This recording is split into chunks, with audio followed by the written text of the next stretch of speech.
অনেকদিন ধরেই ভাবছি কোথাও যাব। তো আজকে ওই জন্য একটু বেরোবার প্ল্যান করেছি, ওই জন্য রেডি হতে স্টার্ট করে দিয়েছি। অদিতির কমপ্লিট, আমারও কমপ্লিট, চলো বেরোনো যাক। চলো বেরিয়ে পড়লাম। যাওয়ার আগে গাড়ির ট্যাঙ্কটা ফুল করতে হবে, তো তাই পেট্রোল পাম্পে এলাম, পেট্রোল পাম্প থেকে ট্যাঙ্ক ফুল করলাম।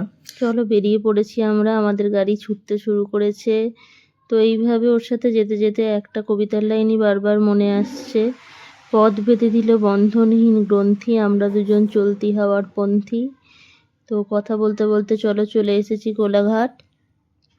কোলাঘাট ব্রিজে একটুখানি দাঁড়াবো আমরা, কারণ এখন সূর্য অস্ত যাচ্ছে, এই ভিউটা এখান থেকে দেখতে খুব ভালো লাগছে। তো তোমরাও দেখো আকাশটা কি সুন্দর লাগছে। তারপরে আমরা দুজনে বেশ কিছুক্ষণ এখানে সময় কাটালাম। এইভাবেই একটা দিনের শুরু হয়, একটা দিনের শেষ হয়। কি সুন্দর সূর্যটা অস্ত যাচ্ছে। তোমরাও কখনো সানসেটের টাইমে এখানে এলে এই ব্রিজটাতে কিছুক্ষণ দাঁড়িয়েও খুব ভালো লাগবে।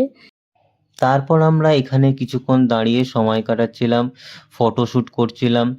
কিন্তু সূর্যাস্তটা এতটাই ভালো লাগছিল যে এখান থেকে যেতে ইচ্ছাই করছিল না, এতটাই দারুণ। তোমরা দেখো এখানটায়, সত্যি এখানটায় বিকালবেলাটা দাঁড়িয়ে থাকলে এতটাই ভালো লাগবে, মন ভালো হয়ে যাবে, কি দারুণ লাগছে। তারপর ম্যাডামের কিছু ভালো ভালো ফটো শ্যুট করে দিচ্ছিলাম, খুব সুন্দর সুন্দর পোজও দিচ্ছিল। আর তারপর আমরা পৌঁছে গেলাম আজকের ডেস্টিনেশনে, শেরে পাঞ্জাব। আমাদের এটাই প্ল্যান ছিল, আজকে দুজনে মিলে লং ড্রাইভে বেরোবো। তারপর আমরা দেখলাম অ্যাজ ইউজুয়াল যেরকম ভিড় থাকে ঠিক সেরকমই ভিড়। তো আমরা একটা জায়গা খুঁজলাম, দুজনে জায়গা খুঁজে বসলাম। তারপর আমি একটুখানি এদিক ওদিক ঘুরে ঘুরে দেখছিলাম। তো এখানে তো খাটিয়াতে বসে পড়েছে, মনে হয় মনে মনে ভাবছিল একটু বডি ফেলে দিলে ভালো হয়। তারপর বিকেলের আড্ডা জমানোর জন্য আমরা দুটো সিঙ্গারা অর্ডার দিয়ে দিয়েছিলাম। আসলে শুধু মুখে আড্ডাটা ঠিক জমছিল না, তাই জন্য ভাবলাম মুখও চলুক আর গল্পও চলুক। তারপরে আমি একটু এখানে বসেছিলাম, ও একটা রিল শ্যুট করছিল। তো এত ভাল লাগছিল চারপাশের ভিউটা দেখতে যে কি বলবো। তারপরে দুজনে মিলে বসে একটুখানি গল্প করছিলাম। যাই বলো, সিঙ্গারাটা কিন্তু দারুণ ছিল, যেমন টেস্ট তেমন সাইজ, সব দিক থেকেই ওয়ার্দি। তোমরা এলে এটা কিন্তু অবশ্যই ট্রাই করো, সাথে চাও আছে, নিয়ে নিতে পারো, কোনো প্রবলেম নেই। দেন ওখান থেকে আমরা বেরিয়ে ভিতরের দিকটা ঘুরে দেখছিলাম। ভিতরের দিকটা ডেকোরেশন দারুণ করেছে, অনেক সুন্দর সুন্দর হোটেল আছে ভিতরে।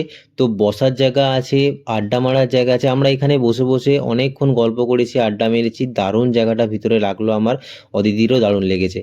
তারপর ওখান থেকে আমরা ভিতরে হোটেলে ঢুকলাম, ঢুকে অর্ডার দিলাম, খাবার অর্ডার দিয়ে ওয়েট করছিলাম। তো দেখতেই পাচ্ছ আমার তবলচি বর বসে বসে তবলা বাজাতে শুরু করে দিয়েছে পায়েতে। তো বেখেয়ালিতে ওর এই ভিডিও শ্যুটটা আমি করে নিয়েছি। তো তারপরে আমাদের খাবার চলে এসছে। তো আমরা অর্ডার করেছিলাম মিক্সড রাইস আর চিকেন মাঞ্চুরিয়ান। তো আমার এখানকার এই ডিশটা এত ভালো লাগে যে কি বলবো। চলো এবার এখান থেকে খেয়ে দিয়ে বেরোই। বেরিয়ে হঠাৎ করেও বললো যে ও পান খাবে, মিষ্টি পান। তো আমরা একটা পানের দোকানে এসে দাঁড়ালাম। তো এখানে কীভাবে পানটা বানাচ্ছে তোমরা দেখো, কি সুন্দর। ও তো খেয়ে বললো দারুণ হয়েছে পানটা। তো এবারে আস্তে আস্তে বাড়ির দিকে যাই। চলো দেখা হবে আবার পরের একটা ব্লগে। ততক্ষণের জন্য টাটা।